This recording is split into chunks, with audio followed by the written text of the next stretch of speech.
a manhunt underway in Antioch, Tennessee, after a gunman kills 4 people and injures 4 others at a Waffle House restaurant. Here's what we know right now. Police are asking for the public's help in finding 29-year-old Travis Ranking.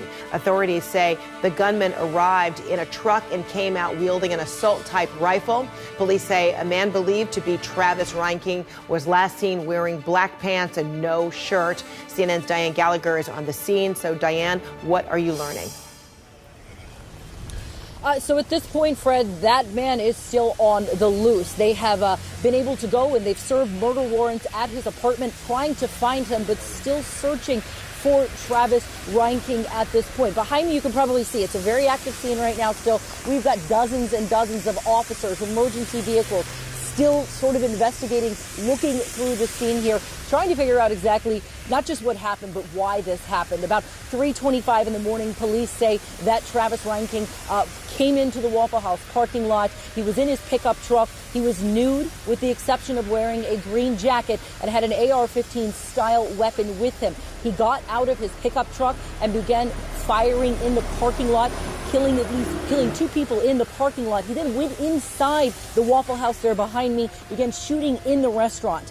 At that time, another man, 29-year-old James Shaw Jr. He was there at the restaurant eating. He went into the bathroom. And again, still a very active situation. I apologize for that, Fred. But James Shaw Jr. went into the bathroom.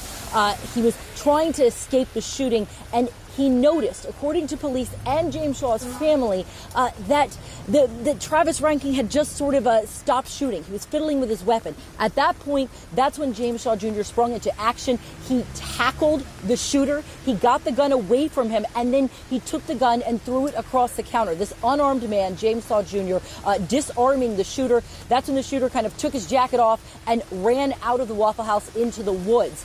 Now, again, they have not been able to locate him at this point. He was spotted, they say, wearing black pants. He must have gone home and put those pants on, they believe. They do not have a motive right now. But as you said, we have 4 people who were shot and killed. There were 2 others who were shot and 2 others who were injured. One last thing, Fred. I spoke to James Shaw Jr.'s aunt not too long ago. She said that when he was discharged from the hospital with those minor injuries that he had, shot, grazed through the elbow, some abrasions there, he went home, he changed clothes, and then she said he went to church with his mama. He wasn't going to let this make him miss church this morning. Wow, and all of that following those heroic acts that you described. Diane Gallagher, thank you so much for that. We'll check back with you for the latest updates. Meantime, Nashville's Democratic Congressman Jim Cooper took this opportunity to bring up gun control, tweeting, "Nashville woke up to devastating news. We mourn the innocent victims and thank our brave first responders. Many will say now is not the time to discuss change, but now is the time. We can and must do everything possible to prevent these tragedies and keep Americans safe. That starts with restricting widespread civilian access to military-grade assault weapons." That coming from the congressman. Authorities provided an update on the situation a short time ago, saying the carnage only stopped because of the heroics of that customer. Our hero in this matter is a 29-year-old man, a patron. You had a citizen step up to intervene with an active shooter, and that's what this man did. He is the hero here. And no doubt he saved many lives by wrestling the gun away and then tossing it over the counter and prompting the man to leave. All right. So again, all of that is underway with the investigation, and the heroics of that young man, James Shaw Jr., is being underscored. You saw the image of him earlier with the injury on his elbow. He was seen by eyewitnesses to tackle the gunman. I want to discuss all of this now with Chuck Cordero, who was there as a witness of this shooting as well. Chuck, first of all, how are you doing after all of this? I'm just exhausted, tired, just frazzled.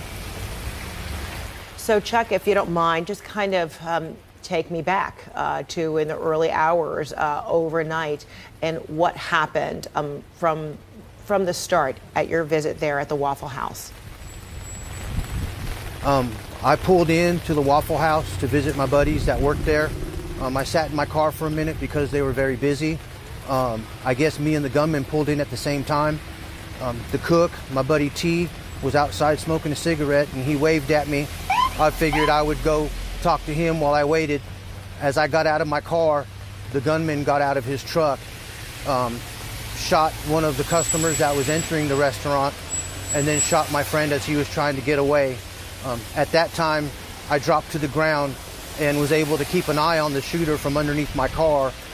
I was just fearful that he was going to come around my car and try and get to me, but as I watched him, he fired a few shots through the window, and then he stepped inside the restaurant and started opening fire inside the restaurant. Oh my goodness! And so when you saw that he aimed and shot at your friend and then made his way inside the restaurant, what was the elapse of time here? How quickly did all of this happen? And describe for us who is now the suspect is being described as Travis Reinking, but describe for me the demeanor, what he appeared like to you when all of this was unfolding. It was just really, really bizarre. He had tall, thin, kind of disheveled, brownish blonde hair and naked. It was just really, really bizarre. No real demeanor. He got out of his vehicle and just started shooting. He didn't say nothing to nobody. He didn't have anything to say. He just came to shoot people, I guess. And then after shooting your friend, and then you hit the pavement, right? And then this gunman then went inside the Waffle House. What did you hear when you weren't able to necessarily see what was happening? Well, when he was outside, his shots were very deliberate, like one at a time. When he stepped into the restaurant, he pretty much just opened fire. I heard a lot of shooting, but at that time, I was trying to distance myself from that restaurant. I was crawling on my hands and knees across the parking lot trying to get to safety. And then what about your friend?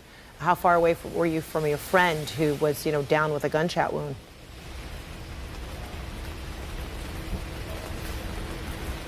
Maybe 20 yards, maybe less. And I know how difficult that was because you're trying to see how your friend is doing at the same time. You're trying to take cover. Describe for me what that moment was like for you. Well, I did not get a chance to get to my friend until everything was over and done with. Self-preservation, I pretty much stayed put until it got quiet. And at that time, when I peeked up, James Shaw Jr. was wrestling with the gunman inside the restaurant.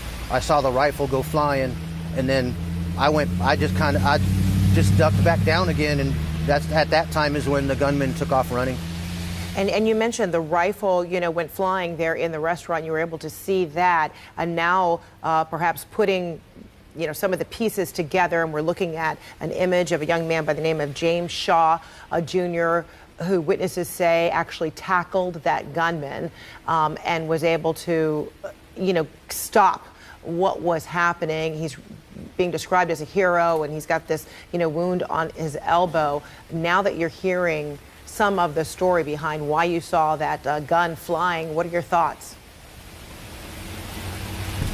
He's a hero. I mean, 4 people died, and it could have been 4 times that many had he not done what he did. The gunman had more ammunition on him. He was definitely not interested in stopping. If James Shaw Jr. didn't step up and do what he did, this would have been a lot worse than it was. He is definitely a hero, definitely. James Shaw being described a hero. Chuck Cordero, thank you so much for your eyewitness accounts. And I know this is, you were quite shaken up for some time.